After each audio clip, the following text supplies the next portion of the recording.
Hey, what is going on, guys? Good morning, everybody. You guys have tuned into Rules for Rebels, and today is Wednesday, April 26, 2023. We're going to be doing another rundown video today. I told you guys we're going to be on a Monday, Wednesday, and Friday schedule, so I should be able to keep with that. I am heading out of town next week, but I'm going to try to get some videos ready to go for next Wednesday and Friday.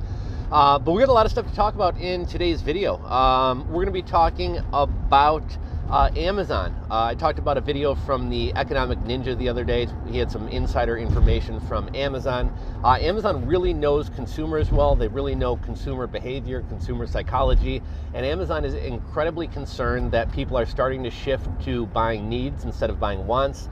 They're also concerned that people are buying more gold and silver, and people are preparing for a downturn, which means people likely aren't shopping on Amazon. We're also going to be talking about a video from the Epic Economist, and he had talked about how Amazon's brick and mortar retail stores are struggling. The Amazon Fresh stores, Whole Foods stores, and even those Amazon pickup to go, tiny little stores. Disney is considering moving out of Orlando, Florida. Disney for the past couple of years has been in a feud with the state of Florida itself, as well as Ron DeSantis. I think it's highly unlikely that Disney's going to move. There's way too much infrastructure. They've invested way too much into that park. And you need a really warm climate to be able to operate all year long. So the idea that Amazon's going to move to North Carolina or Texas, two states that are being considered, probably not going to happen. We got an article from The Guardian titled, "Britons Need to Accept They're Poorer, According to a Bank of England Economist." This one was rich, right? You had two economists from the Bank of England who are making, I think one guy was making like £360,000 per year, which is probably over $400,000. And another guy was making like £180,000 per year, which is probably closer to $200,000. And these guys were telling Britons that they need to stop asking for raises at work because it's making inflation worse. They kind of went on to be like, we know that prices are rising. We know that everything around you is getting more expensive, but you need to stop asking for raises at work because it's causing inflation. Like, they're not calling on landlords to pause rent hikes. They're not calling on stores to stop, hiking the prices of goods. They're not calling on service providers to stop hiking the prices of services. They're telling people stop asking for raises at work. McDonald's CEO is talking about how people are starting to push back against $9 burgers. Fast food, with any business, with any industry, with any product, there's that triangle of fast, cheap, and good. And you can typically have two out of the three, but you can't have all three. And McDonald's was never good, but it was cheap and it was fast. Well, now McDonald's isn't even cheap. You're paying like over $10 for a McDonald's value meal. I don't even know if you can call it a value meal anymore. So now really all that McDonald's has going for it is that it's fast. And I don't go to McDonald's often, but with the labor shortages and just with this kind of lackadaisical post-Mexican beer cough attitude that most service sector workers and service sector businesses and retail stores have, it's not even necessarily fast anymore. So we're going to be talking about that. Microsoft stock shot up yesterday after better than expected earnings. And we got a lot of layoffs to talk about. There's also some recent stories about return to the office. Real estate magnate, the creator of the REIT, Sam Zell, has recently said that remote work is bullshit, and the idea that people are more productive at home is crazy. He says it's just not true. And so that's kind of some of the stories that we're going to be talking about in today's video. Before we get into today's video, shout out to the sponsor of today's video, Temu. I'm sure you guys have probably heard of Temu. They have these really annoying ads. Temu, you're shopping like a millionaire. I don't have cable, so I watch a lot of either these free streaming services or I have like the cheap subscription to Hulu where you get commercials. And Temu must be the only advertiser on there because I'll see like 3, 4, 5 of their commercials back to back in a row. But I have been picking up some items off of Temu recently. Temu is kind of like a Wish.com or an AliExpress type site. They're based out of Boston. The parent company is like a Chinese social commerce website. In China, the social commerce is the big thing, kind of the mixing or the melding of social media and e-commerce together. And that's kind of what Temu is. Temu, I've found that it's cheaper than AliExpress. I think because it's a newer platform and they need to be a little bit more competitive. The items tend to ship out a little bit quicker than AliExpress. and I noticed the quality and the uniqueness of the items is better than like an AliExpress or a DHgate or even a Wish. If you guys are drop shippers, you know, you might want to look at Temu as a place to drop ship some goods for. If you guys buy items to resell on eBay, Amazon, or other platforms, I think there's some opportunities there. And even just as a consumer, you know, there's a lot of kind of little, you know, little gadgets and things like that on Amazon you would pay $12, $15, even $20 for, that you can get on Temu for $2 or $3. I recently bought a bunch of stuff off Temu for my garden. I bought a couple nets to trellis my cucumbers on. I picked up, I know my girlfriend likes to be able to kind of organize our Q-tips and our floss sticks and things like that. They have kind of a cool little, I was going to say tampon. I don't use tampons. They have a kind of a cool little Q-tip dispenser that's kind of like a toothpick dispenser that you see at a restaurant. They have kind of a lot of cool little stuff like that.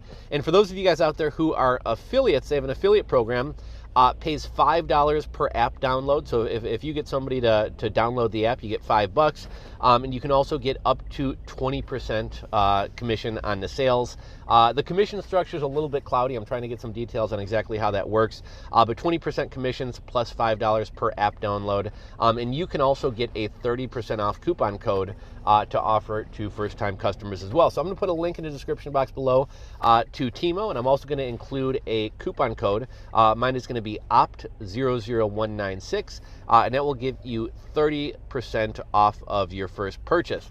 So with all that out of the way, actually not everything's out of the way yet. So I've been given some kind of show and YouTube channel recommendations. I've recommended this one before, but Matthew Cox, True Crime with Matthew Cox, he kind of got his podcast and kind of got a little bit of notoriety after his appearances on the Concrete Podcast. Concrete Podcast is one of my favorite podcasts. It's a little bit of a business podcast, but more so they kind of interview kind of interesting people, a lot of like alien stuff, a lot of true crime stuff, a lot of conspiracy theory stuff, just kind of overall interesting guests. It's kind of hard to describe or wrap up that show in just a couple sentences. But anyhow, Matthew Cox was in prison for mortgage fraud. He started writing true crime stories for people he was in jail with. He did the story of John Boziak, a credit card scammer. He's done a lot of interesting stories. He's got a great YouTube channel. He's kind of shifted from talking about some of the books and stories that he's written to doing more interviews, but he had two good interviews recently. One with a guy who is getting ready to surrender himself to prison for running a darknet, drugstore basicare. And then another interesting interview he had, and you guys may be familiar with this story if you guys watch like Locked Up Abroad. There was a guy who was a big marijuana distributor back in the early 2000s. He actually had one of like the X Games, like downhill mountain, actually I think X Games and Olympic downhill mountain biking female athletes. Was transporting his marijuana around the country for him in her trailer with their mountain bikes. And he was recently on the show as well. Really, really interesting interviews. So definitely recommend checking out the Matthew Cox True Crime story. I'll try to remember to link to that in the description box below as well. I'm not going to get too much into this, but I talked about this in recent weeks. Shopify is doing something really crazy. Shopify is shutting down people's stores based on items they sell. Now, we're not talking about Shopify payments, right? Shopify payments has always been a problem for Shopify sellers. Oftentimes, Shopify payments will say, your business is high risk, you can't use our payment platform. But what hasn't happened in the past is Shopify deciding, this organization can't have a store on our platform, or you can't sell this product on our platform. So I manage a couple Shopify stores doing in excess of $10 million per year, and Shopify recently kicked us off of their platform. So, the option was either go to WooCommerce, go to Magento, or go to BigCommerce. So I'm actually in the middle of a transition over to BigCommerce. Not sure if you guys have ever done a site migration before. It's a huge pain in the ass. But BigCommerce, I tried BigCommerce years ago. BigCommerce has been somewhat disappointing. Part of it is I just don't like change. I just don't like using new platforms. I know Shopify very well. But also just nothing about BigCommerce is intuitive. The navigation is really confusing. You have to go through 3 menus to get to something that Shopify you could see with 1 menu. The App Store on BigCommerce is pretty lackluster. There's almost no reviews on anything. And almost everything on BigCommerce requires customizations because they're like custom coding because there's not a lot of great apps out there. So will I kind of hate Shopify right now, and I think it's kind of dangerous opening a store on Shopify, a platform that just decides that they can dictate that they want to shut you down. I have a hard time recommending BigCommerce because just nothing comes close to Shopify as being as good of a platform. Let's move on and talk a little bit about the Disney move. So Disney in Florida, as well as Ron DeSantis, have been kind of feuding for the past couple of years. Disney is kind of stuck on this woke train. Disney really kind of wants to get involved in politics and things like that. And so Disney is talking about potentially moving. They're looking at Texas and North Carolina. There's actually a lot of scams going on right now where people are offering I have secret information on where Disney's moving to. Obviously, Disney brings a ton of jobs. It brings a ton of tourists, and it's going to boost the housing market and really the overall economy of wherever they go to. So people are, especially real estate investors, are trying to kind of get an edge and figure out where Disney is going. And so there's a lot of people, I'll sell you the secret information about where Disney is moving to. Two places being discussed are Texas as a whole, specifically kind of Dallas, Texas, as well as North Carolina. The problem, like I kind of alluded to in the intro to this video, I think you need year-round warm weather to make the move, and there's very few places that offer year-round warm weather besides California, where Disney already has a park. And then the other problem is just think about how large Disney is. I mean, Disney had their own district in Florida. They did their own police, their own fire service, their own water service, their own utilities. They've invested in building all these rides and things like that. The parks are built out. I mean, it would literally cost billions of dollars to move Disney. So I think Disney's just kind of kicking up a stink and trying to kind of voice their displeasure with Florida. But I really don't see Disney going anywhere. Media is really struggling. We got a couple stories to talk about regarding the media. Recently, Tucker Carlson as well as Don Lemon were both fired. Kind of crazy stories there. I think Don Lemon was kind of on his way out. A while back, he had a little bit of a controversy where he was talking about some female politician and basically said she was washed up and had no worth because she was a woman over 50. And then he kind of expanded and went on to kind of explain that, women have the best value in their 20s or something like that. Not saying that what he said isn't true, but it's not something you say out loud, especially in this day and age. Also, his ratings have been terrible, and I believe he had recently been demoted to the morning show. So that one wasn't really surprising. Tucker Carlson, love him or hate him, has one of the largest audiences on television. And so it's kind of interesting to see Fox get rid of him. Fox has always kind of had the view that they kind of make personalities, that a personality doesn't make the network. Bill O'Reilly used to be a big guy on Fox. They got rid of him. They did just fine. Who was the other guy? Glenn Beck was a big guy on Fox. He went away. They did fine without him. It'll be interesting to see who winds up filling Tucker Media's spot, but it seems like media as a whole is struggling. We got BuzzFeed is essentially going out of business, laying everybody off. I guess it's still going to exist, but just as kind of a segment of the Huffington Post. It's not going to be its own media outlet. And then one other kind of interesting thing I noticed about media. A couple times a week I might hop on World Star Hip Hop and watch some kind of crazy videos and things like that. One thing I've noticed over the past few months is the amount of ads that they've been playing is insane, right? Like way more ads than they ever played in the past, and to the point that it's not even enjoyable to watch videos on a platform. I got to re-download the Brave browser. I got a new phone, so I'm not using the Brave browser anymore, which blocks a lot of the ads. But one thing I've noticed is they've been playing a ton more ads.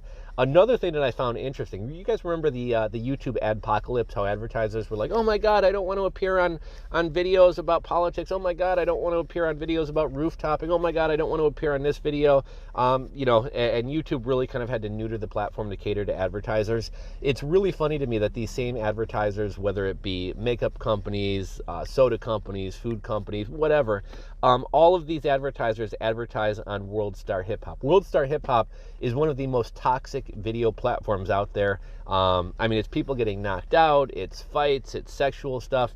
These advertisers have no problem advertising on World Star Hip Hop, likely because they want to be in front of that audience. Yet they kick up a big stink about, oh my God, my video played before a YouTube video that we found offensive.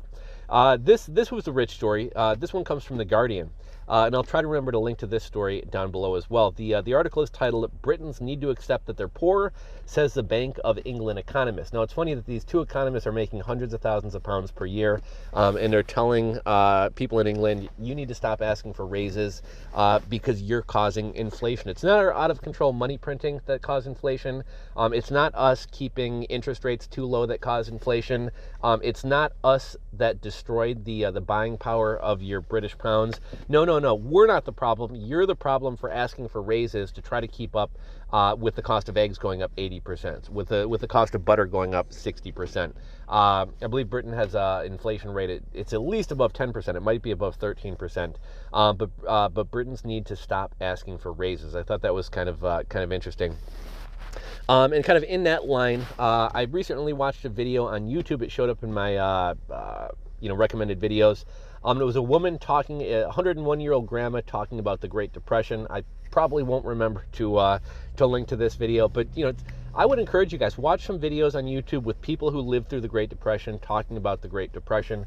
I think oftentimes if you think your life is tough, when you have some context and realize that a lot of people, that things could be a lot worse, or that other people have lived through a lot worse, I think it kind of gives you some perspective. This woman was talking about how her mom used to save oatmeal boxes because she might need them later. There wasn't a lot of money to go around. One thing that was abundantly clear, she talked about how they lived on a couple acres, and she said her dad had 2 cows. They had a couple of hogs. They would make milk. They would make cream and stuff like that. They would have chickens to butcher for meat. A big reason that they were able to survive and live decently during the Depression was because they were somewhat self-sufficient. They were able to provide for a lot of their own food. The mom canned peaches. They had fruit trees. They had a garden. I know you and I may not live on multiple acres, but we can still, kind of have a garden and be as self-sufficient as possible. It really only takes about a 1/4 acre to be able to grow enough food for a whole family. So even if you only have a 7,000 square foot backyard, if you don't need your grass, which is doing nothing for you, you could make quite the garden. And I've talked about this before as well. In the past, having a garden was more of a hobby than it actually was to actually save you money. But I've complained about this a lot. 2 heads of romaine lettuce at my local grocery store is costing like $7.99 right now. So you can actually save quite a bit of money, eat a lot better, eat a lot healthier, and there's a sense of satisfaction that comes from growing your own food. So it's still early in the year. I'd encourage you guys all to start a garden this year. Some of my favorite things to grow. I love growing tomatoes and peppers, but tomatoes and peppers aren't like real food. I really love growing green beans, pea sprouts. I do onions, garlic, squash, cabbage, cucumbers. But I would really encourage everybody to start a garden. I think you're going to enjoy it. And studies have shown it's very good for your mental health as well.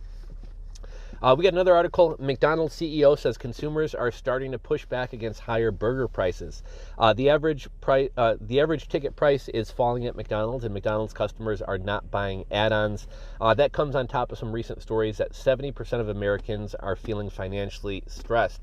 And who really goes to a McDonald's or a Subway? You go to Subway and you want to get a foot-long sandwich, chips, and a drink. It's going to cost you like $14. At McDonald's, a value meal's like over $10 now. I can still go. Chipotle prices are rising, but I can still go to Chipotle and get a chicken burrito or a chicken burrito bowl for $8.60 or $9.30 or something like that. So I really don't get why, unless you really like McDonald's, I really don't get why anybody would go to a McDonald's or a Subway. I feel like you get better quality food and tastier food at a place like Chipotle, and it's going to run you less money. Microsoft shares jumped. It'll be this was an aftermarket trading yesterday. It'll be interesting to see what Microsoft does today, but Microsoft shares really spiked yesterday after a top and bottom line earnings beat, although their cloud growth had slowed. Sorry guys, my allergies are driving me crazy today. I thought this was actually not. We're just going to blow our nose on this video. I don't really care. I thought this was interesting. I saw an article yesterday. Mattel is launching a Barbie doll with Down syndrome. Not that there's anything wrong with that, right? I think it's kind of cool that kids with Down syndrome can be represented with their own Barbie. Obviously we're living in this world where everybody has to be represented. We need a trans Barbie. We need this Barbie. We need an albino Barbie. But one thing that kind of stuck out to me, I was kind of curious what percentage of the population has Down syndrome. And apparently 2 to 3% of the population has Down syndrome. If you look at the percentage of the population that's trans, that's 0.5%. So I thought you're actually better off marketing to people with Down syndrome than you are trans people, because there's, 4 or 5 times the amount of people with Down syndrome as there are trans people. I saw a picture of this Down syndrome Barbie. Looking at it, it doesn't, there's nothing about it that jumps out at me as, oh my gosh, this Barbie has Down syndrome. But I'm not complaining about it, not saying that it's a negative thing. It was just an interesting story to me. Google ad revenue drops for a second straight quarter. The search giant tries to jumpstart growth amid a volatile digital ad market and competition in AI. Let's talk a little bit about layoffs, because that's always a big part of these stories. Disney's layoffs. Disney had announced they wanted to lay off 7,000 employees. They've reached 4,000 layoffs. Apparently more layoffs are going to resume this summer. Can you imagine being an employee at Disney and 4,000 of your colleagues have just been laid off, and now you're sitting around for the next 2 or 3 months waiting to find out if you're the next person to be laid off? Disney also owns ESPN. Dozens of talent have been laid off at ESPN. A lot more talent is leaving, although the real cuts at ESPN aren't expected until this summer. At first the layoffs were kind of limited to tech, mortgage, and real estate, but we're starting to see layoffs spread beyond that. 3M is laying off over 600 people as manufacturing demand weakens. We got another article, and I talked about this recently. This article comes to us from The Insider, and it's titled, "Layoffs Are Here for Those Who Learned to Code." So you guys remember that was a big story a couple of years ago. A bunch of coal miners in, I think, Ohio or Pennsylvania were laid off because we started clamping down on the coal industry. And people were telling 50 and 60-year-old guys who've been working in the mines their entire life, "Oh, what are you complaining about? Just learn to code." Well, now even those people who learn to code are being laid off. Another round of layoffs. We got an IT company called Red Hat, who's laying off hundreds to ensure that Red Hat can compete in a new economic environment, according to the CEO. Gap, the clothing company based out of San Francisco, they are undergoing layoffs as well. They want to flatten the organization and improve the speed of the organization. First Republic Bank, laying off 25% of the staff. You guys remember First Republic Bank got a bunch of tax money recently because there was a bank run going on. It appears that another bank run is underway. Money is being taken out of First Republic Bank very quickly. The stock is down 49% in just the last 24 hours. It's down 93% in the last 6 months, and it's down almost 95% in the last year. I talked about, when we talk about these layoffs, the layoffs that make the news, the layoffs that you really hear about are the layoffs from the big companies like Facebook, the big tech companies, but even, 3M's a manufacturer, but they're a very large company that we all know very well. There is a company called Dawson Manufacturing. They're out of Benton Harbor, Michigan. Benton Harbor, Michigan is in southwest Michigan. It's a really depressed town. Really the only industry there is the marijuana industry. They got a lot of marijuana shops out there. And I actually drive out to Benton Harbor, Michigan to get my marijuana. They got some fantastic deals. If you guys are in the Midwest, Chicagoland area, I get $50 ounces of shake all the time. Even regular ounces. You can get ounces of some pretty good stuff. They'll normally have at least 4 or 5 different strains. You can pick up ounces for $75, $80, $90. That's super, super cheap. $5, $6 gummies. Whenever I go there, I oftentimes, because the specials are running, I can get 3 or 4 pre-rolls for a penny a piece on top of whatever I buy. I'm kind of getting way off topic here about the marijuana stuff, but that's really all Benton Harbor has going for it. But apparently this manufacturer, Dawson Manufacturing, is closing their Benton Harbor plant. I believe they did auto parts.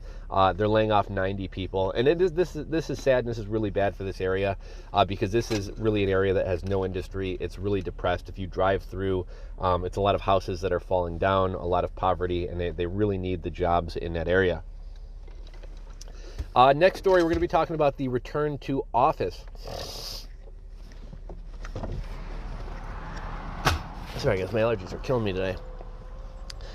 Sam Zell, who was the man who essentially created REITs, R-E-I-Ts, he said, he was recently quoted as saying, "Remote work is bullshit and the office situation will change," says real estate billionaire Sam Zell. He says people need to be together. His follow-up comments were these. One of the biggest lies in the world is that people working from home are more productive than working in the office. The billionaire founder and chairman of Equity Group Investments, told a New York University luncheon on Wednesday. You have much less productivity if you're working from home in your pajamas with 3 little kids running around than if you're in an office. He also went on to say young people need to develop their skills, he said, and you can't develop those skills if you're not in the office. He also said, I don't know how a young person who wants to be recognized, who wants to be rewarded for superior effort, can do so if the person who makes the decisions about them doesn't see them at work. Just a couple of other interesting points and kind of comments from other CEOs. In a recent Pew survey, 53% said that working from home does hurt them in terms of how connected they feel to coworkers. 37% said that it neither hurt nor helped, while only 10% said that it helped. You know, there are benefits to working from home. There are improvements in your life and lifestyle and work-life balance when it comes to working from home. It may make it easier to take care of your kids, but the idea that anybody would say, I feel more connected to my coworkers when I don't see them is kind of silly. In terms of opportunities to be mentored, 36% said remote work will hurt them. Only 10% said that it helped, while 54% said that it neither hurt nor helped. Now, back during the height of the Mexican beer cough, we had heard some stats. I believe Microsoft did a survey and found that something like 74% of recent college grads didn't like remote work. They felt like they couldn't be adequately trained from home. They felt like they were missing out on FaceTime with the managers and bosses and CEOs. And they felt like it was kind of halting their career development. We got a quote from JP Morgan, the CEO of JP Morgan. We got a quote from Jamie Dimon, the CEO of JP Morgan, who said in January at Davos that remote work doesn't work for young kids or spontaneity or management. He made similar comments in May of 2021 at a Wall Street Journal conference saying, it doesn't work for those who want to hustle. It doesn't work for spontaneous idea generation. It doesn't work for culture. We also have venture capitalist Mark Andreessen, who said last year that remote work has detonated the way Americans connect, with younger workers getting hit the hardest. And then the last story of the day, okay, so I think this one came from The Hedge. The title of the article is Born With It. I think Born With It is a tagline for Maybelline. The article comes from The Hedge, and it's titled Born With It. Dylan Mulvaney partners with Maybelline, prompting calls for a new boycott. People talk about clown world and just kind of the stupidity of culture and companies and societies. We saw how this kind of Bud Light Dylan Mulvaney advertisement went down. 2 VPs at Bud Light have been let go, or at least put on leave. Bud Light sales are down, depending on what article you go off of or what surveys you go off of. Bud Light sales are down somewhere between 37% and 81%. And Maybelline decides it's a good idea to hire this TikTok influencer to be the spokesperson for our brand. I think women were some of the earliest people kind of like pushing like, oh, trans women are women and this is great. And now they see that trans women are competing against them in sports, bashing their faces in, giving them concussions playing volleyball. Trans women are being voted Women of the Year. Trans women are taking their jobs. Trans women are now the spokesman for all their products. Nike recently had Dylan Mulvaney be the spokesperson for their bra. Now Maybelline, a makeup company, is having a biological man, a trans woman, Dylan Mulvaney, be the spokesperson for the makeup company.